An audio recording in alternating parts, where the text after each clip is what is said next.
او کنه تاسو کوي په کډي په راشي کنه کډه پکې نه راځي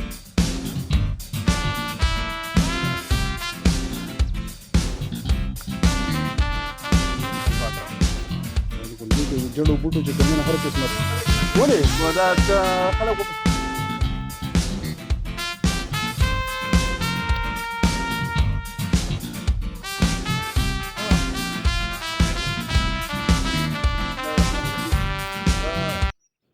ویډیو کوم موږ اکثر ملګري زموږ نه تاسو کې اکثر ماغه ورځ یو تصویر ورکړو چې د ویټ ټرانسفارمیشن حواله سره چې موږ د خپل وزن لږ وخت کې هغه موږ لوز کو یعنی هیوی باډي او هیوی باډي موږ بدل کړل لغونته نارمل حالات تر اوس ماټ شوی خو نه یو بار لږ نارمل شوی تقریبا 15 16 نه بلکې 20 کیلو پورې وزن د موږ لوز کو په دې دوران کې درې میاشتې کې زما هغه ملګرو ته درخواست کوم ملګري چې په کټونو کې پراتی او ډډې والي دي او خېټې غټې شوي دي او پریشان دي چې دا به موږ څنګه چل کیږي د هغې دپاره زموږ دا درخواست دی چې ګوره دا تاسو وګورئ دا موږ دلته راغلي یو د قدرت چې کومې نظاري دي او نیچرل کم جیم دی اکثر خلک دا وایي چې یاره موږ په کلو کې اوسو نو کلو کې ګراوند نشته واکینګ ټریک نشته او که سهار موږ پاسونو واک په کم ځای کې کوو جاګینګ په کم ځای کې کوو رننګ په کم ځای کې کوو نو دا ټولې بانې ځان له موږ کتلي دي نو د دې بانو نه د ختمېدو لپاره نیچرل جیم تاسو جوین کړئ نیچرل جیم او په هر کلي کې نیچرل جیم شته دا موږ چې په کم ډاګۍ کلي کې موجود دی دا وګورئ دا نیچرل جیم دی په دې کې تا ته جاګینګ ټریکس هم ملاویږي په دې کې تا ته هایکینګ ټریکس هم ملاویږي او په دې کې د قدرت هغه ټولې نظاري دي چې کم سړي بالکل تصور کوم زموږ نه راغلي دا ګوره تاسو بالکل ټوله علاقه د دې ځای نه مکمل تاسو وکړه دا ښکاري نو زما ځوانانو ته درخواست ګوره نن سبا په ینګ ایج کې بلډ پریشر مرضونه دي شوګر دی د شوګر نه علاوه نور ډیپریشن دی او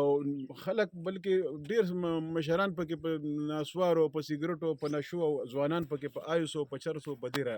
در سره لپاره چې خپل ډیپریشن ختمي نو د ډیپریشن ختمولو لپاره د ټولو نه ضروری ټیپس تاسو ته درکوم په دې باندې عمل وکړئ روزانه به تاسو ته موږ لږ ټیپس درکو